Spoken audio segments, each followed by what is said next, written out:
নমঃ। ওম মনসাদেব্যৈ নমঃ। ওম মনসাদেব্যৈ নমঃ। জয় মা মনসার জয়। এক দেশে এক গরিব ব্রাহ্মণ বাস করত।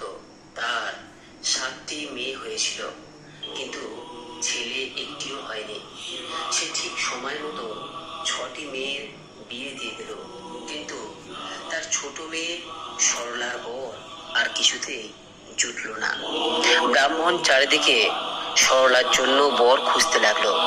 শেষে তাদের গ্রাম থেকে কিছু দূরের একটি গ্রামে এক ব্রাহ্মণের খবর পেয়ে সরলার বাবা সেই ব্রাহ্মণের বাড়ি গেল। সেই ব্রাহ্মণের 11টি ছেলে ছিল।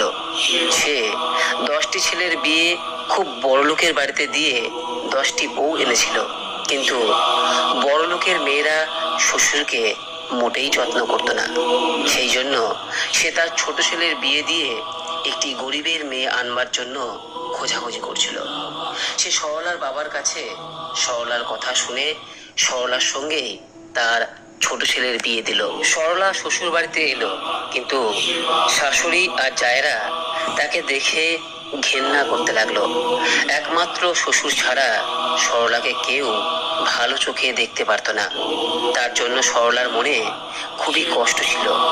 সে ভাবতো, গরিবের মেয়েরা বেঁচে থাকে কেন? জন্মাবার সঙ্গে সঙ্গে মরে গেলেই তো তাকে এত কষ্ট সহ্য করতে হয় না। সরলার দিন খুব দুঃখেই কাটতে লাগলো। এমনি একদিন বেশ ঝিরঝিরে জল ঝড় হচ্ছিল। সরলার জায়েরা অন্য এক জায়গায় দল বেঁধে বসে সেই দিন কি খেলে ভালো লাগবে তাই নিয়ে আলোচনা করছিল। কেউ পোলাওয়ের কথা বলল, কেউ বলল যে এটা তেলে ভাজা খাবারের দিন। এমন সময় সরলা সেদিকে আসতে অন্য বউয়েরা তাকে বলল, আচ্ছা ছোট বউ, আজকের দিনে কি খেতে ভালো লাগে বলো তো? সরলা তো ছিল গরিবের মেয়ে। সে তার পছন্দ মতো বলল, মাছের টক আর পান্তা ভাত। অন্য বউয়েরা হো হো করে হেসে উঠে তাকে খুব ঠাট্টা করতে লাগলো। তারপর একটু বেলা হতে সকলে পুকুরে স্নান করতে গেল। সরলাও গেল তাদের সঙ্গে। পুকুর ঘাটে সরলা দেখলো যে কতকগুলি ছোট ছোট মাছ কিলবিল করে ঘুরে বেড়াচ্ছে। সে তার গামছা পেতে মাছগুলোকে ধরে নিল। তাই দেখে তার জায়েরা আবার খুব ঠাট্টা করে বলল, ওই দেখো, ছোট বউ মাছের টকের ব্যবস্থা করে ফেলেছে, আর পান্তা ভাতও ঘরে আছে। ওর আর কোনো ভাবনাই রইল না।